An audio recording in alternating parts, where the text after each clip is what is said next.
بسم الله الرحمن الرحيم. قال سبحانه وتعالى بعد أعوذ بالله من الشيطان الرجيم. بسم الله الرحمن الرحيم.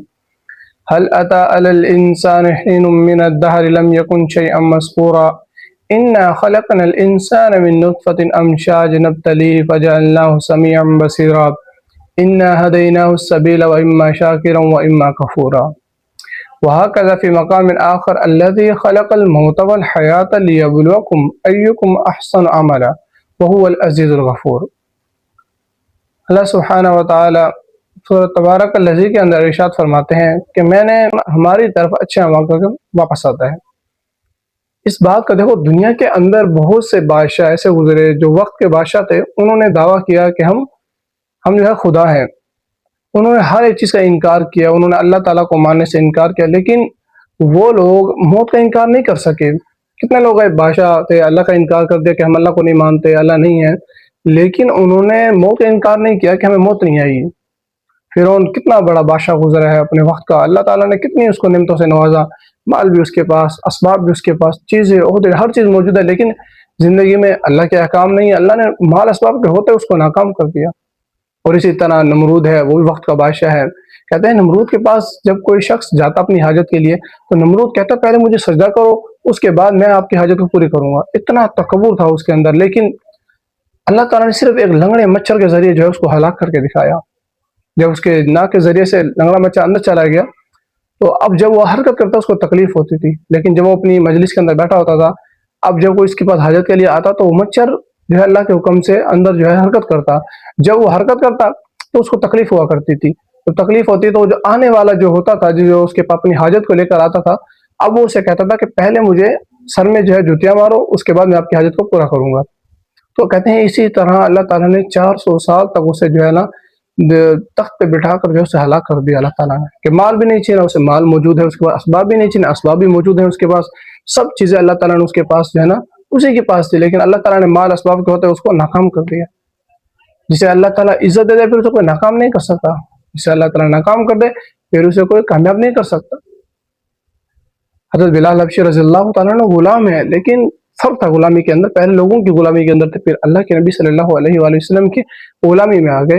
پھر اللہ تعالیٰ نے کیا مرتبہ دیا، کیا مقام دیا ان کو کہ چل وہ زمین پر رہے. جو ایک قدم کی جو آہٹ پیدا ہوتی ہے، آواز پیدا ہوتی ہے، وہ جو ہے وہ جنت میں سنائی دیتی ہے. اللہ کے نبی جب معراج کے لیے گئے تو وہاں جنت میں سنی. بلال سے تیرا کیا عمل ہے کہ تو چلتا زمین پر ہے اور تیری جو قدموں کی آہٹ مجھے جنت میں سنائی دیتی ہے. کہا کہ یا رسول اللہ زیادہ کچھ نہیں، بس جب میرا وضو ٹوٹ جاتا ہے تو میں فوراً وضو کر کے اور جو ہے 2 رکعت نفل وضو کے پڑھتا ہوں اور مسجد کے پڑھتا ہوں. کہ انہوں نے حقیقت میں اللہ تعالیٰ کو اپنے ساتھ لیا. دیکھو جب سب سے پہلے اللہ تعالیٰ نے نماز کو فرض کیا، صحابہ بہت خوش ہوئے کہ ہمیں تو اللہ تعالیٰ سے براہ راست مانگنے کا ذریعہ مل گیا ہے کہ اب ہمیں کوئی پریشانی نہیں ہے، کوئی غم نہیں ہے. کیوں؟ کیونکہ ہمیں کوئی مسئلہ آئے گا، پریشانی ہوگی، ہم فوراً اللہ کی طرف متوجہ ہو جائیں گے اور اللہ تعالیٰ کو بتائیں گے یا اللہ یہ میری حاجت ہے، آپ اس کو پورا کر دیں. ہم لوگ اللہ سے محبت نہیں کرتے، بظاہر میں کہتے ہیں مجھے اللہ سے محبت ہے، لیکن اللہ کی نہیں مانتے. ہم اللہ تعالیٰ کو مانتے ہیں لیکن اللہ کی نہیں مانتے. ہم نبی صلی اللہ علیہ وآلہ وسلم کو مانتے لیکن ہم نبی صلی اللہ علیہ وآلہ وسلم کی نہیں مانتے.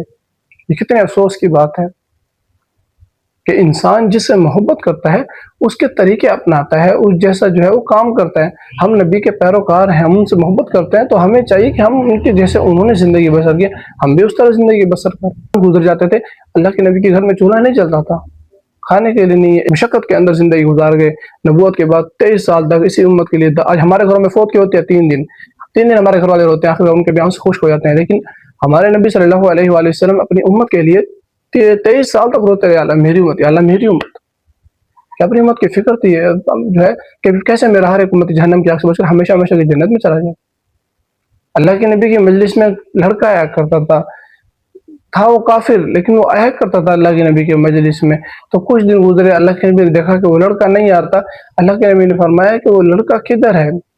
کسی نے بتایا کہ یا رسول اللہ وہ بیمار ہے، بستر مرگ پر ہے. اللہ کے نبی نے فرمایا کہ مجھے اس کے پاس لے چلو. اللہ کے نبی اس کے پاس گئے اور جا کے اس کے جو سرانہ ہو تو اس طرف جا کے بیٹھ گئے اللہ کے نبی صلی اللہ علیہ وآلہ وسلم اور اسے کلمے کی تلقین کرنے لگے، اب کلمہ پڑھ لو. تو وہ اس نے اپنے باپ کی طرف دیکھا، اس طرح اپنے باپ کی طرف دیکھا تو اس کے باپ نے کہا کہ آپ جو ہے کلمہ پڑھ لو. جو یہ کہتے ہیں ان کی بات کو مان لو، جو آپ سے یہ کہہ رہے ہیں آپ ان کی بات کو مانو، تو جب انہوں نے کلمہ پڑھا تو اس کی روح پرواز کر گئی. تو اللہ کے نبی صلی اللہ علیہ وآلہ وسلم وہاں سے اٹھے اور چل دیے. تو راستے میں آ رہے تھے، آنکھوں میں سے آنسو آ رہے تھے. تو کہا کہ خوشی کے آنسو ہے کہ میری وجہ سے آج میرا ایک امتی ہمیشہ ہمیشہ کی جنت جہنم سے بچ کر ہمیشہ ہمیشہ کی جنت میں چلا گیا.